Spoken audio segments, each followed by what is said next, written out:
Indonesia disebut telah berhasil menyediakan akses air bersih untuk 256 juta penduduknya. Namun, menurut data BNPB dan Kementerian Pekerjaan Umum, masih ada 28 juta orang yang belum menikmati akses tersebut, termasuk sebagian warga Jakarta. Di kawasan pesisir ibu kota, tepatnya di Cilincing, air bersih justru menjadi kebutuhan yang sulit dipenuhi.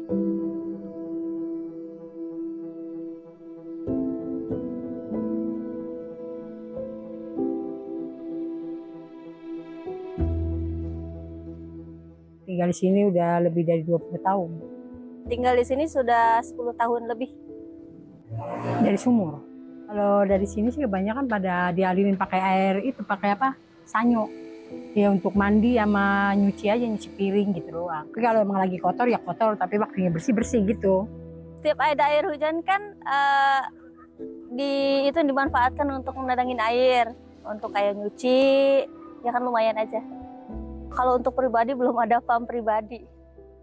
Ya sebenarnya sih pengen punya sendiri, cuman kan keadaan kita masih ngontrak. Ya mungkin lebih sehat ya, namanya kan berbeda air ya. Kalau air bersih itu kan namanya buat kita mandi, buat kita apa kan enak ya. Lain namanya air sumur itu kan dari bawah kita nggak tahu kotor bagaimana, belum ke apa ya namanya, dari kesehatan kan belum tahu gitu. Cuman kalau misalkan laut lagi pasang nih, jadi air sumur sama sekali nggak bisa dipakai, asin.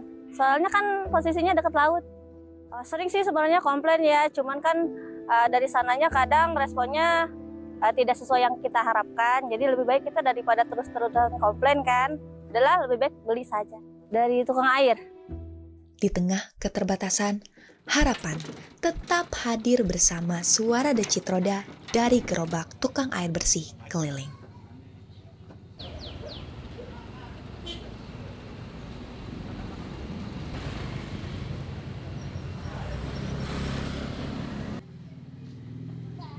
Mulai jam setengah 9 sampai ke jam 4 sore. Ya kadang 8 gerobak, kadang 9, ada yang 2.500, ada yang 3.000. Enggak sama, beda-beda. Jarak jauh sama yang dekat. Kalau dekat 2,5, kalau yang jauh 3.000. Meskipun hujan gimana saya tetap jualan. Kalau capek lah istirahat, tidur gitu. Kalau tukang air itu. Panas hujan terus keluar, maksudnya kalau nggak keluar apa jadi untuk makan, untuk gimana kan gitu ya. Kalau agak rame ya alhamdulillah ya ada, maksudnya gitu pendapatan ya. Kalau sedikit ya sedikit, kecil juga gitu pendapatan dari itulah, dari ramenya pelanggan. Kalau dulu saya langganan banyak itu deh, kalau sekarang sudah itulah 8, anggap 8 jalan 9 jalan, dulu 20. Kan jauh kan bedanya sudah. Maksudnya belinya nggak banyak, cuma satu pikul. Karena apa? Banyak sumur. Di belakang itu sumur banyak. Airnya bagus, bersih juga. Gitu. Kalau mau ngirim ke sini, gimana? Ke saya nggak kesian? Kan kesian ke saya kan? Kalau dikirim dari pemerintah, saya apa? Nggak punya penghasilan. Kalau di pump air pump namanya, anggap dikirim air dari pemerintah. Apa jadi penghasilan?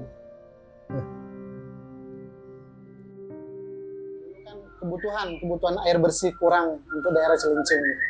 Kadang kan ada beberapa rumah nggak punya pam jaya tuh, otomatis belinya di sini. Kalau harga airnya per drigennya, kalau saya hitungnya drigen ya, nggak semuanya sama harganya.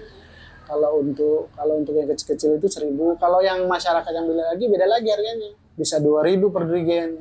Jadi yang ngelola semuanya pam. Kita di sini punya penampungan aja, ditampung airnya, baru kita salurin ke masyarakat. Itu penampungannya di mesinnya tetap di luar. Itu kan ada selangnya dari kita masukin ke penampungan aja, penampungan bak air gitu. Itu kan kalau kita mau buat penampungan itu harus ada izinnya dari Pamjaya. Jadi kita punya izin dari Pamjaya, itu ada syarat-syaratnya juga untuk istilahnya bisa berjualan air seperti ini, itu ada syaratnya. Apa kebutuhan masyarakat itu masih banyak atau istilahnya udah nggak banyak lagi gitu. Kalau masih banyak, makanya kita masih dikasih izin. Harapannya ya jalan terus akhirnya saya gitu. Biar bisa habis itu ada penghasilan karena usaha cuma ini doang gitu.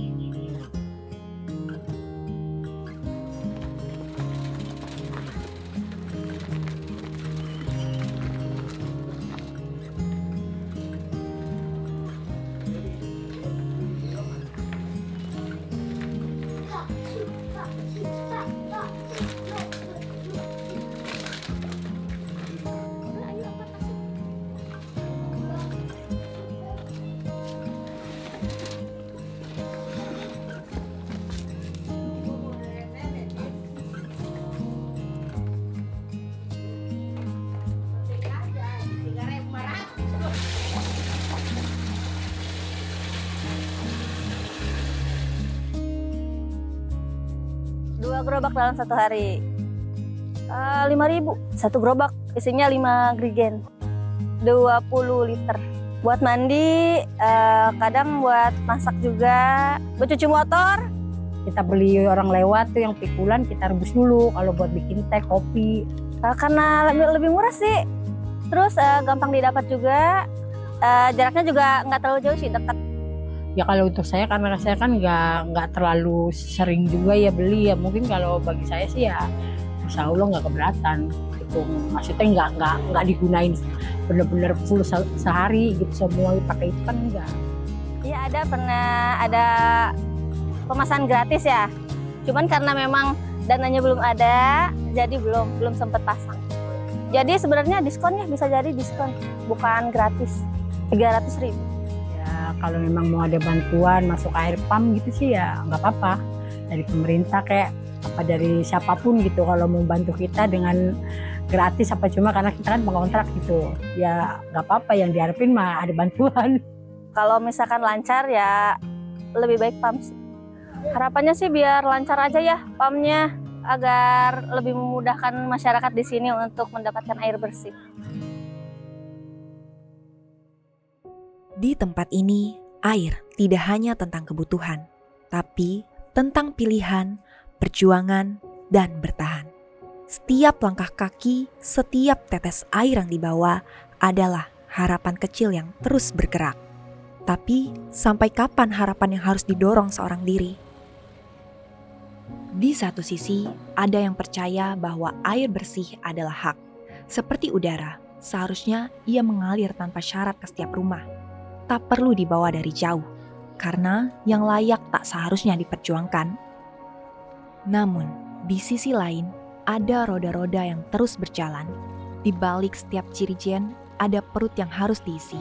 Ada keluarga yang bergantung pada air, bukan hanya untuk hidup, tapi untuk mencari nafkah. Maka, harapan pun mengalir ke arah yang berbeda, antara mereka yang ingin semua bebas mengakses dan mereka yang menggantungkan hidup dari kekurangan itu sendiri.